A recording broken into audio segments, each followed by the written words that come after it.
What if the first galaxies weren't made of stars at all? What if, before light had even settled into form, something else was already waking? Tiny red sparks scattered across the dark, too dense to live, too bright to die. What was the universe trying to build? When the James Webb Space Telescope first turned its gold mirrors toward the deep universe, nobody expected to find them. Those faint, compact, blood-red specks now called the little red dots. They sat impossibly far away, glowing softly from a time when the universe was barely 1 billion years old. At first, astronomers thought they were just tiny galaxies shrouded in dust. Others swore they were something darker, baby black holes beginning to feed. Both sides were right, in a way, but neither could quite explain what Webb had really found. That answer came from Andres Escala and his team, who proposed that the little red dots weren't one thing or the other. They were both young galaxies already tipping towards something darker. The evidence hinted at an ongoing transformation, still hidden but unmistakable, and dense barely begins to describe them. JWST's deep field surveys, Cosmos Webb, Primer, JADES, have catalogued nearly 500 of these strange objects. Some of them are so compact they fit inside regions smaller than 100 parsecs, yet hold the mass of billions of suns. Their central densities surpass anything seen in our corner of the universe. In some, the stars are packed so tightly that collisions become inevitable, forming supermassive stars or black hole seeds almost by accident. It's not just extreme physics, it's nature rewriting its own rules of formation. Other studies approach the mystery from the opposite end, trying to measure how much of their light came from stars and how much from black holes.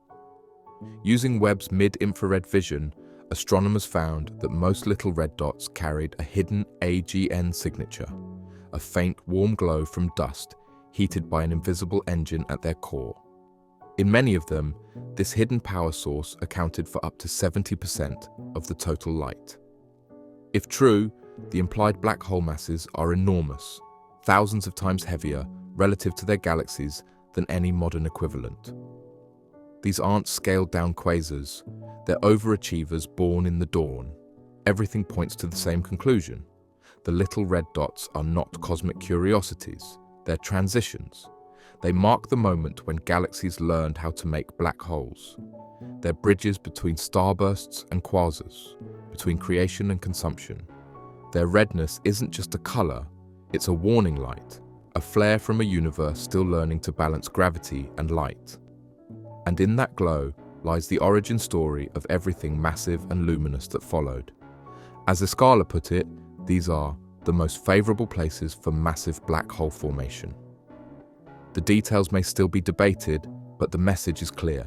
Gravity always wins. The little red dots are the universe's first attempts at building the monsters that would one day anchor galaxies, including our own. By the time Webb surveys deepened, the mystery only grew stranger.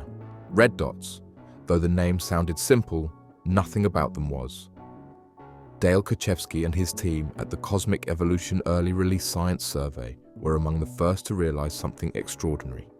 These weren't just baby galaxies, they were hosts to newborn black holes. One object in particular changed everything. It looked ordinary at first, a small dense smear of light. But when its spectrum came in, the gas inside was moving at nearly 1,000 kilometers per second.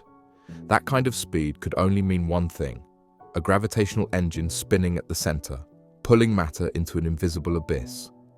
As Krzyzewski compared more images across Webb's filters, a pattern began to emerge: blue in the short wavelengths, red in the long ones. That mix didn't belong to stars alone. It hinted at dust, heat, and something feeding beneath the surface. His team started counting, and the numbers exploded. Out of roughly 340 of these dots, nearly 3/4 carried the same signature: the glow of accretion, the birth cry of a black hole. Back in 2022, when the first images arrived, people thought cosmology itself might have cracked. If these objects were made entirely of stars, it meant galaxies the size of the Milky Way had somehow formed in the first few 100 million years, a violation of everything we understood about time, gravity, and growth. But Krzyzewski's findings shifted the story. The light wasn't all from stars. It was from matter, falling into black holes. The universe hadn't broken its own rules. It was simply busier, more efficient, and more violent than we thought. Still, not everyone was convinced. The data left a gap, a degeneracy, as astronomers call it. Strip away the black hole's light, and some of these objects disappear entirely, leaving nothing but silence where a galaxy should be. Maybe, some suggested, they weren't galaxies at all. Maybe they were rogue black holes adrift in the dark, lighting up only when they swallowed gas. To test that, Kochevsky's team started pushing deeper into the infrared, searching for heat signatures from dust close to those hidden engines. The coming rounds of Webb's MIRI observations may finally decide which of the little red dots are true galaxies, and which are ghosts. What they've pieced together so far paints an image of a turbulent young cosmos. Across Webb's other deep surveys, jades, Deep, rubies, the same pattern repeats. Dots between redshifts 5 and 9, each a tiny furnace of energy. Their gas spins near relativistic speeds, their X-rays are strangely muted, and their light flickers through clouds of dust thick enough to bury entire galaxies.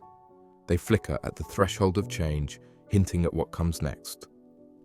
Simulations now suggest what that transformation might look like. The black holes inside these dots could weigh anywhere from 10,000 to 1,000,000 suns, each accreting matter at the Eddington limit, the cosmic speed limit of growth. The radiation pushes against the infalling gas, reshaping it, smothering some light while amplifying the infrared glow. That's why Webb catches them glowing red-hot, but eerily quiet in X-rays. They're too young, too smothered, too buried in their own beginnings. Kochevsky's group is still mapping the full population, layer by layer, trying to find the pattern behind the chaos. Every new spectrum adds a piece to the puzzle. How many of these early dots were truly black hole hosts?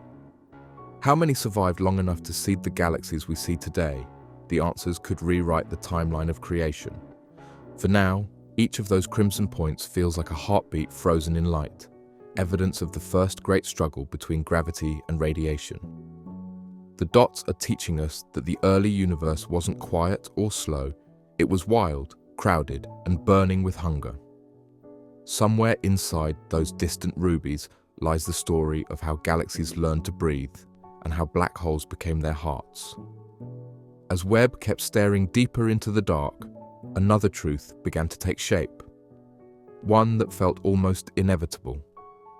Iskala's group in Chile set out to test just how long such impossible density could survive. Stars that close would constantly collide, merge, and distort each other's orbits until the entire core gave way to gravity's most extreme outcome.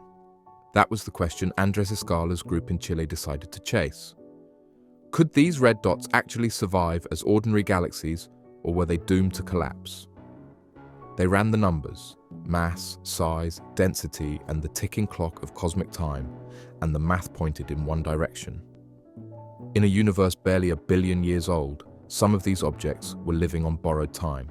The calculations showed that within a few million years, less than a blink in galactic terms, collisions inside their cores would become so frequent that one runaway star would start to dominate, swallowing its neighbors and collapsing into a black hole. From there, the story writes itself. A tiny black hole forms, grows fast, and starts feeding. The stars that once lit the system fade behind the glow of accretion light. What began as a furious star nursery turns into the earliest version of an active galactic nucleus. In this sense, the little red dots aren't anomalies at all. They're snapshots of a natural transition, the moment when starlight gives way to the gravity of a newborn black hole. It also explains why we only see them at the edge of time. This transformation doesn't last long. Once the black hole gains enough mass, its energy blows out the dust and gas around it, clearing the cocoon that made it red in the first place. The dot fades, its light changes, and by the time the universe moves forward another 100 million years, it's something else entirely. A quasar, or a small galaxy core glowing in X-rays instead of infrared. The data fits the story almost too well. Their faint X-rays hint at engines still buried under dust. Their broad hydrogen lines, gas whipping around at thousands of kilometers per second, betray the tug of something heavy in their centers. And those impossible densities? They're the smoking gun. Gravity in those environments doesn't ask for permission. It takes over. The implication is cosmic and poetic at once. They mark the handoff, the instant when light yielded to gravity and the cosmos changed its script.